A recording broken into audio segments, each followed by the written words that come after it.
Hi friends, welcome back to our channel smart జమ్. ఎలా బాగున్నారా friends? నేను బాగున్నాను. మీరు కూడా బాగుండాలని అయితే మనస్ఫూర్తిగా కోరుకుంటున్నాను. ఎవరెవరైతే నా ఛానల్ని సబ్స్క్రైబ్ చేసుకున్నారో, సో కొత్తగా ఎంతమంది చూస్తున్నారో, ఎంతమంది లైక్ చేస్తున్నారో, కామెంట్ పెడుతున్నారో, ప్రతి ఒక్కరు కూడా బాగుండాలని అయితే దేవుణ్ణి నేను ప్రార్థించుకుంటున్నానండి. సో నాకు మార్నింగ్ వెళ్ళేటప్పుడు కానీ, సో ఇంకా నైట్ పడుకునేటప్పుడు కానీ నేను ప్రతిరోజు కూడా దేవుణ్ణి మాత్రం ప్రేయర్ చేసుకోకుండా అయితే ఉండానండి. ఇప్పుడు కూడా నేను బయటకు వెళ్తున్నాను. టైం వచ్చి 7:30 అనమాట. నేను, మా హస్బెండ్, మా పాప అయితే వెళ్తున్నాం అనమాట. మా చిన్నమ్మాయికి బాగోలేదని చెప్పాను కదా, సో హాస్పిటల్కి అయితే వెళ్తున్నాము. ఇంకా మా హస్బెండ్ డ్యూటీ నుంచి వచ్చాకైతే ఇంకా ముగ్గురం కలిసి అయితే వెళ్తున్నాం అనమాట. సో ఇంకా మా అమ్మాయికి బ్లడ్ చెకప్ అయితే చేయించాను. సో కొంచెము జాండీస్ అయితే తగ్గినాయి, కానీ కొంచెం టైఫాయిడ్ అయితే యాడ్ అయిందనమాట. సో ఇంకా కోర్సు రాయించుకొద్దామని అయితే వెళ్తున్నాం అనమాట. ఇంకా మామయ్య అయితే ఉన్నారు కదా, ఇంక పిల్లల్ని అయితే చూసుకుంటారనమాట. ఇంకా బయలుదేరాము. ఇంకా మా చిన్న పాప అయితే నేను వస్తానని చెప్పి అయితే కాళ్ళకైతే అడ్డం పడిపోతుంది అనమాట. ఫ్రెండ్స్, కొత్తగా ఎవరైనా మన ఛానల్ చూస్తున్నట్లయితే please like, share and subscribe అండి. బెల్ ఐకాన్ యాక్టివేట్లో పెట్టుకోండి. ప్లీజ్ వీడియో మొత్తం స్కిప్ చేయకుండా చూసి వీడియో నచ్చితే ఒక లైక్ అయితే ఇవ్వండి ప్లీజ్. ఓకేనండి. ఇంకైతే నేను బయలుదేరాను అనమాట. ఈ టైంలో వెళ్ళాలా, ఎందుకులే మార్నింగ్ వెళ్దాం అన్నాను నేను. ఇంకా మా హస్బెండ్ అయితే లేదు, వెళ్ళొచ్చేద్దాం, మళ్ళీ రేపు మార్నింగ్ నాకు డ్యూటీకి వెళ్ళాలి కదా అన్నారు. మా టైగర్ అయితే ఎదురొచ్చింది చూసారా. ఎప్పుడు ఇంకా నా కాళ్ళ దగ్గరే, ఇంకా నా కాళ్ళకి అడ్డం పడిపోద్ది అనమాట. నాకు అనిపిస్తూ ఉంటుంది ఏదో ఒక రోజు నన్ను పడేసేస్తుందని. వెళ్ళేటప్పుడల్లా ఇంకా కాళ్ళకి అడ్డం వచ్చేస్తూ ఉంటుంది. ఇంకా నేను ఎప్పుడు బయటికి వెళ్ళినా సరే ఇంకా అరుచుకుంటూ నా దగ్గరికి వచ్చేస్తుంది అనమాట. ఇంకా అదే అంటారు, మనిషికి కొంతమందికి ఉండదు కానీ విశ్వాసం, జంతువులకు మాత్రం కంపల్సరీగా విశ్వాసం ఉంటుందన్నమాట. ఎందుకంటే ప్రతిరోజు అన్నం పెడతాను కదా, ఇంకా కాబట్టి అయితే ఇంకా అది నా దగ్గరికి అయితే వచ్చేస్తుంది అనమాట. ఇంక మా ఆయన అయితే వచ్చారు. ఇంకా మా బుడ్డ చూసారు ఎలా పట్టేసుకుందో. ఇంకా బయలుదేరామండి మేము ముగ్గురిమి. ఇక్కడైతే సో ఇందిరమ్మ ఇల్లులు అంటే మనకి ఒక సెంటు భూమిలో ఇల్లు ఎలా కట్టాలి అని అయితే ఇక్కడ మనకి కొంతమందికి స్థలాలు ఇవ్వడం జరిగింది. సో కొత్తగా ఒక ఊర్లో ఉందన్నమాట ఇక్కడ, అంటే మా ఊరు నుంచి తణుకెళ్ళే దారిలో. ఓకేనండి. ఇంకా మొత్తానికి అయితే తణుకైతే వచ్చేసాము. ఇంకా అయితే నాకు కొంచెం ఇవాళైతే చాలా నీరసంగా ఉందండి, ఏంటో తెలియదు కానీ. సో లేనిపోని సో ఆలోచించడం వల్ల అనుకుంటా నేను సెన్సిటివ్గా తీసుకుంటానమాట ఏ విషయాన్నైనా సరే. కాబట్టి ఇంకా వదలలేనమాట. మా హస్బెండ్ అంటూ ఉంటారు అంత సెన్సిటివ్గా ఉండకూడదని. నిజమే, ఈ రోజుల్లో సెన్సిటివ్గా ఉండకూడదండి. ఉన్నామంటే కానీ ఆడిచ్చేస్తారనమాట. సో ఫటాఫట్ అక్కడికి తేల్చేయాలి. నేను ముఖసూటిగానే మాట్లాడతానమాట. కాకపోతే సో హట్ అంటే ఉన్నదే మాట్లాడతానండి, లేనిది ఒకరి తల మీద రుద్దేసి అయితే నేను మాట్లాడను అనమాట. నాకు ఇష్టం ఉండదు అలాగా. కానీ సో ముఖసూటిగా మాట్లాడే వాళ్ళకి కొంచెం బాధ ఎక్కువగా ఉంటుందన్నమాట. ఎందుకంటే ప్రతిదానికి కూడా వాళ్ళు హట్ అవుతారు. ఎదుటి వాళ్ళు మాట్లాడినట్టు వాళ్ళు మాట్లాడలేరు అనమాట. ఉన్నదైతే మాట్లాడతారు, లేనిదైతే రుద్దేసి మాట్లాడలేం కదా. ఇంకా ఫైనల్గా అయితే హాస్పిటల్కి వచ్చేసాము.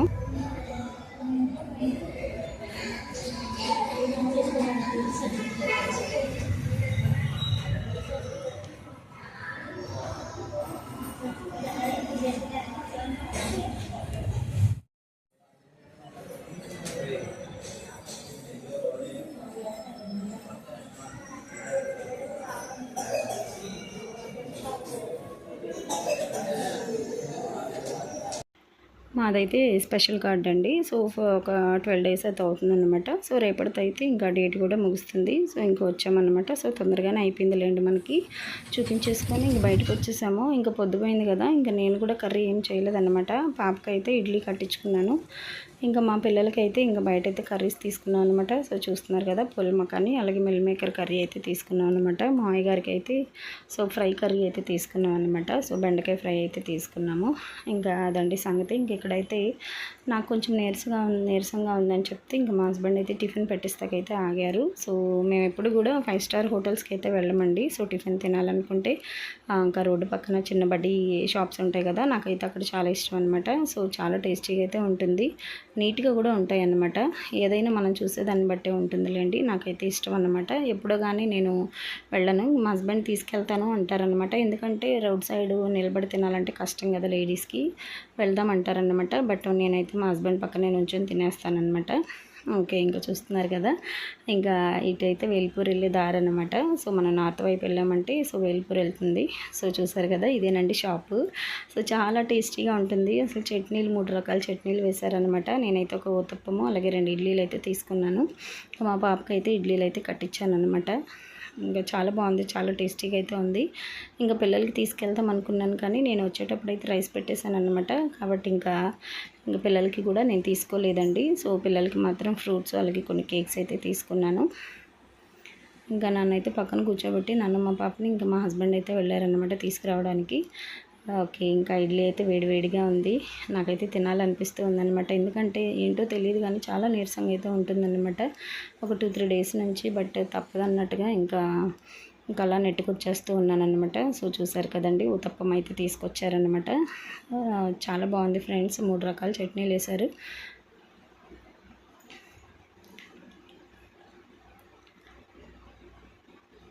చాలామంది అంటూ ఉంటారు, సో ప్రతిదానికి థింక్ చేయకూడదు, ఆలోచించకూడదని. బట్ ఆలోచించుకోకుండా అయితే నేను ఉండలేనన్నమాట. ఎందుకంటే ప్రతిదానికి ఆలోచనే వస్తూ ఉంటుంది నాకు. పిల్లలు పెరిగే కొలది వాళ్ళ ఎడ్యుకేషను, అలాగే మనకి ఇంట్లోకి సఫిషియెంట్గా ఫైనాన్షియల్గా ఎలా నిలబడాలి, ఇంక ఇవన్నీ ఆలోచిస్తూ ఉంటానన్నమాట. సో నాకు అదే సగం అయితే కొంచెం అన్హెల్దీగా అనిపిస్తూ ఉంటుంది. బట్ తప్పట్లేదు, ఆలోచనల నుంచి అయితే అవాయిడ్ అవ్వలేకపోతున్నాను అనమాట. ఏదో అంటారు కదా, సో సప్త సముద్రాలు దాటి వెళ్ళినా సరే మనసు అనేది అక్కడే తిరుగుతూ ఉంటుందని అంటూ ఉంటారు కదా. సో అలా ఉందన్నమాట. ఎంత అవాయిడ్ చేద్దామన్నా సరే నేను చేయలేకపోతున్నాను అనమాట. ఇంకా నా మైండ్లో అదే తిరుగుతూ ఉంటుందన్నమాట. ఎందుకంటే అమ్మాయిలు నలుగురు, సో వాళ్ళకైతే మంచి భవిష్యత్తుని ఇవ్వాలి, బాగా చదివించాలి, వాళ్ళ కాళ్ళ మీద వాళ్ళు నిలబడాలి, వాళ్ళు బాగుండాలి, నాకులాగా వాళ్ళు కష్టపడకూడదు అని ఏ తల్లైనా అనుకుంటుంది. అలాగే నేను కూడా అనుకున్నాను అనమాట. సో ఆ విధంగా అయితే నేను థింక్ చేస్తాను కొంచెము. సో అదే నాకైతే ఇప్పుడు సిక్లా తయారయ్యాను అనమాట. సో చాలా వీక్గా అయితే ఉంటున్నాను ఒక 2-3 డేస్ నుంచి. ఇంకా మా హస్బెండ్ అంటూ ఉంటారు, డ్యూటీకి మాని ఒక 2-3 డేస్ లీవ్ పెట్టే అంటారనమాట. ఓకేనండి, ఇంకైతే బయలుదేరాము ఇక్కడి నుంచి. టిఫిన్లు ఇంకా అన్నీ తీసుకున్నాము. ఇంకా మా హస్బెండ్ అయితే బండి తీశారనమాట. ఇంక మా పాప ఎక్కేసింది, ఇంకా నేను కూర్చుంటే ఇంకా వెళ్తామన్నమాట. ఇంక ఇదైతే మా ఊరు వెళ్ళే దారండి. సో నైట్ అయితే ఇప్పుడు కరెక్ట్గా 8:30, 8:45 అయితే అవుతూ ఉందన్నమాట. ఇంక ఇప్పుడు వెళ్ళి నేను ఇంకా మా ఆయన గారికి అయితే జొన్న రైస్ అయితే వండాలన్నమాట. ఎందుకంటే నేను నైటే మార్నింగ్ వెళ్ళేటప్పుడు అయితే నానబెట్టేసి వెళ్ళాను. ఆల్రెడీ ఒక షార్ట్ కూడా, వీడియో కూడా అప్లోడ్ చేస్తున్నానండి. సో జొన్న రైస్ ఎలా వండాలి అని అనేది. సో ఎవరైనా చూడాలనుకుంటే ఒకసారి మన ఛానల్లోకి వెళ్ళి సర్చ్ చేయండి. వీడియో నచ్చినట్లయితే ఒక లైక్ ఇవ్వండి. ఇంకా మా హస్బెండ్ అయితే ఇంక బండిలో పెట్రోల్ అయితే వేయించుకుంటున్నారు. నేనైతే ఇలా పక్కన నుంచున్నాను అనమాట. మా హస్బెండ్ చాలా బాగా చూసుకుంటారండి. ఎందుకంటే చిన్నప్పటి నుంచి కూడా నాకు కష్టం అనేది తెలియదు అనమాట. చాలా బాగా పెరిగాను. బట్ అత్తగారింటికి వచ్చాక అయితే చాలా కష్టాలు పడుతున్నాను అనమాట. సో అదంతా ఎరిగి మా హస్బెండ్ అయితే కొన్నిసార్లు గసురుకుంటూ ఉంటారులేండి, అది సంసారంలో అయినా ఉండేదే. బట్ నన్ను బాగానే చూసుకుంటారు. ఎందుకంటే నా అన్న వాళ్ళకి నా చుట్టూరు ఎవరు ఉండరు కదా, నా పిల్లలు, నా హస్బెండ్ తప్ప ఇప్పుడు ప్రస్తుతానికి అయితే నా చుట్టూరు ఎవరు లేరు. బట్ ఎక్కడికో నెల్లూరు డిస్ట్రిక్ట్ వెళ్తేనే మా వాళ్ళందరూ ఉంటారన్నమాట అక్కడ. నాకు కొన్నిసార్లు లోన్లీగా అనిపిస్తూ ఉంటుంది.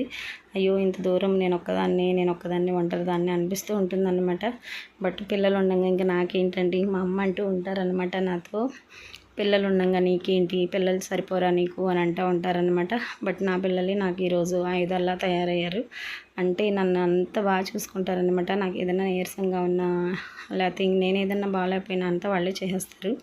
నేను వచ్చేటప్పుడు ఫ్రెండ్స్ తోటకూర అయితే తీసుకొచ్చాను. అదైతే బాగా నీట్గా కట్ చేసేసుకున్నాను. ఎందుకంటే మార్నింగ్ పిల్లల్ని స్కూల్కి పంపించాలి కదా. సో బాగా కట్ చేసేసి ఇంకా కవర్లు అయితే పెట్టేసుకున్నాను అనమాట. ఇంకా కిచెన్ అయితే బాగా క్లీన్ చేస్తూ ఉన్నాను. ఓకే, ఇంకా నైట్ ఎప్పుడైనా సరే నేను పడుకునేటప్పుడు నైట్ క్లీన్ చేసేస్తానండి కిచెన్ మొత్తం. ఇంకా మొత్తం తడిగుడ్డ పెట్టేస్తాను అనమాట. అంట్లన్నీ కూడా కడిగేసుకుంటాను, ఆల్రెడీ మీకు తెలిసిందే. ఇంక ఇక్కడైతే నేను కుక్కర్ గిన్నె అయితే వాష్ చేస్తున్నాను. ఎందుకంటే ఇంకా మా హస్బెండ్కి అయితే ఇంకా జొన్న రైస్ అనేది పెట్టాలన్నమాట. మా హస్బెండ్కి చాలా ఇష్టము. ఓకే సరే, కుక్కర్ గిన్నె అయితే వాష్ చేశాను అనమాట. ఎందుకంటే ఇది ఆల్రెడీ నేను మార్నింగ్ అయితే మా హస్బెండ్కి చేశాను. సో ఇప్పుడు నైట్ డిన్నర్లో కూడా అదే చేస్తున్నానండి. సో ఇంకా తణుకు నుంచి నేను కర్రీస్ తీసుకొచ్చాను కదా, అదనమాట మిల్ మేకర్ కర్రీ, ఆ ప్యాకెట్. ప్యూరిఫైర్ అయితే ఆన్ చేస్తున్నాను. వాటర్ అయితే లేవన్నమాట ప్యూరిఫైర్లో.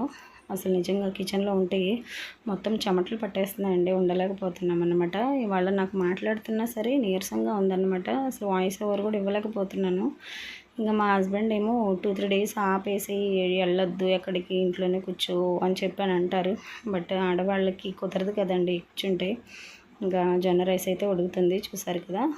సో చాలా బాగుంటుందండి, తప్పకుండా ట్రై చేయండి. ఎందుకంటే సో మన తాతయ్యలు ముత్తాతలు ఇవి తినే వాళ్ళ బాడీ అయితే ఇప్పుడైతే స్ట్రాంగ్గా ఉండేదన్నమాట. వాళ్ళకి ఎటువంటి హెల్త్ ఇష్యూస్ కూడా ఉండేవి కాదు. బట్ ఈ రోజుల్లో అన్నీ కూడా ఆర్గానిక్గా పండించడం పోయి మొత్తం అంతా కూడా కెమికల్ అయిపోయిందనమాట. సో ఎవరు కూడా సరే పంట వేశారంటే మందులు దండిగా కొట్టేస్తున్నారు. అవి తినడం వల్ల మనకి సైడ్ ఎఫెక్ట్స్ అయితే వచ్చేస్తున్నాయి. కాబట్టి ఇంకా ఇలాంటి సో మనం ఇలాంటి చూస్ చేసుకోవడం వల్ల కొంచెం హెల్తీగా ఉంటాం అనిపిస్తుంది నాకు.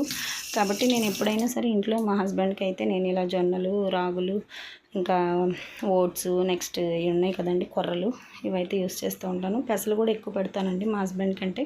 అట్లు వేసేసి ముడి పెసలు ఉంటాయి కదా, సో అవైతే తెచ్చేసి నానబోసేసి గ్రైండ్ చేసేసి పెసరట్లు వేసి పెడుతూ ఉంటాను అనమాట. నెక్స్ట్ ఎర్ర రవ్వ ఉప్మా ఉంటుంది కదా, ఎర్ర రవ్వ నూక, సో దాంతో ఉప్మా చేస్తూ ఉంటాను. మళ్ళీ అవి కూడా నానబెట్టేసి మిక్సీ పట్టేసి దోశలు వేస్తూ ఉంటాను అనమాట. ఇలాగా చాలా వెరైటీస్లో అయితే మా హస్బెండ్కి టిఫిన్లో పెడుతూ ఉంటానన్నమాట. రైస్ అయితే తక్కువ, చూసారు కదా జొన్న రైస్ ఎలా ఉందో. ఇందులోకైతే నేను పప్పు అయితే ఇచ్చానమాట మా హస్బెండ్కి. పప్పు వేసుకొని తిన్నారండి. సూపర్ ఉంటుందన్నమాట. ఉత్తదైనా తినేయచ్చు, అంత టేస్టీగా ఉంది. కాకపోతే మనం ఒక్కొక్కరి గిన్నె వాష్ చేసుకునేటప్పుడు మాత్రం కొంచెం చెమటలు పట్టేస్తాయండి. ఎందుకంటే జొన్నలు అంటేనే కొంచెం జిడ్డుగా ఉంటాయి కదా, అంటుకుపోయిందనమాట. దట్టు మాడిపోయింది లోపల. కొద్దిగా వాటర్ తక్కువ వేసాను నేను. అంటే ఒక గ్లాసు జొన్నలకి మనము 7 గ్లాసులు అయితే వాటర్ వేసుకోవాలన్నమాట. సో మనకి పొడి పొడిగా ఉండాలంటే 6 గ్లాసులు వేసుకుంటే సరిపోతుంది. నేనైతే 7 గ్లాసులు వేసాను. కొంచెం జావ కింద వచ్చేసింది లేండి, బాగుంది. అయినా సరే ఏదైతే ఏంటంటే మనకు బాడీ పట్టాలంతేను. బట్ కొన్నిసార్లు మా హస్బెండ్కి అయితే సోళ్ళతోటి జావ కాస్తాను, జొన్నలతో జావ కాస్తాను. ఇలాగా చాలా వెరైటీస్లో అయితే చేసి పెడుతూ ఉంటానన్నమాట. ఇప్పుడే కాదండి, సో నాకు మ్యారేజ్ అయ్యి ఇప్పుడు 15 ఇయర్స్ అయినా సరే నేను ఒక 9 ఇయర్స్ నుంచి అయితే మా హస్బెండ్కి ఇలాగే టిఫిన్, బ్రేక్ఫాస్ట్కైనా టిఫిన్, లంచ్లోకైనా టిఫిన్, డిన్నర్కైనా టిఫిన్. ఎప్పుడన్నా ఒకసారి సండే ఇంట్లో ఉంటారు కదా, ఆ రోజు మాత్రం మా హస్బెండ్కి అయితే లంచ్గా యాజ్ ఎ రైస్ పెడతానమాట. ఎందుకంటే అప్పుడు చర్చికి వెళ్ళి హడావుడిలో ఉంటాం కదా, సో చేయలేను. కొన్నిసార్లు ఎప్పుడన్నా నాకు నీరసంగా ఉన్నప్పుడు మాత్రం ఇంకా మా హస్బెండ్ పాపము ఇంకా అడ్జస్ట్ అయిపోతారు రైస్ తింటాకి. బట్ నేనే ఒప్పుకోను అనమాట తింటాకి. ఎందుకంటే సో ఫ్యామిలీలో హెడ్ స్ట్రాంగ్గా ఉంటేనే అందరం కూడా స్ట్రాంగ్గా ఉంటాం అనమాట. ఓకేనండి, నాకైతే ఇవాళ చాలా అసలు బాగాలేదన్నమాట. చాలా అన్హెల్దీగా ఉంది. సో మాట్లాడుతుంటేనే ఒగురుపు వచ్చేస్తుంది నాకు. ఫ్రెండ్స్ కొత్తగా ఎవరైనా మన ఛానల్ చూస్తున్నట్లయితే ప్లీజ్ ఛానల్ని అయితే సబ్స్క్రైబ్ చేసుకొని, వీడియో నచ్చితే ఒక లైక్ ఇవ్వండి ప్లీజ్. మరెన్నో వీడియోస్ కోసం అయితే మన ఛానల్ని సబ్స్క్రైబ్ చేసుకొని ఫాలో అవుతూ ఉండండి ప్లీజ్, సపోర్ట్ చేయండి. చూస్తున్నారు కదండి, కిచెన్ అంతా కూడా క్లీన్ చేసేసాను. మా డిన్నర్ అయితే అయిపోయిందండి. ఓకేనండి, ఇంక ఇవాళ వ్లాగ్ అయితే ఇది ఫ్రెండ్స్. మరొక వీడియోతో మీ ముందుంటాను. అంతవరకు బాయ్. ప్లీజ్ అండి ఒక లైక్ అయితే ఇవ్వండి. మీరు ఇచ్చే లైక్ నాకు చాలా మోటివేషన్.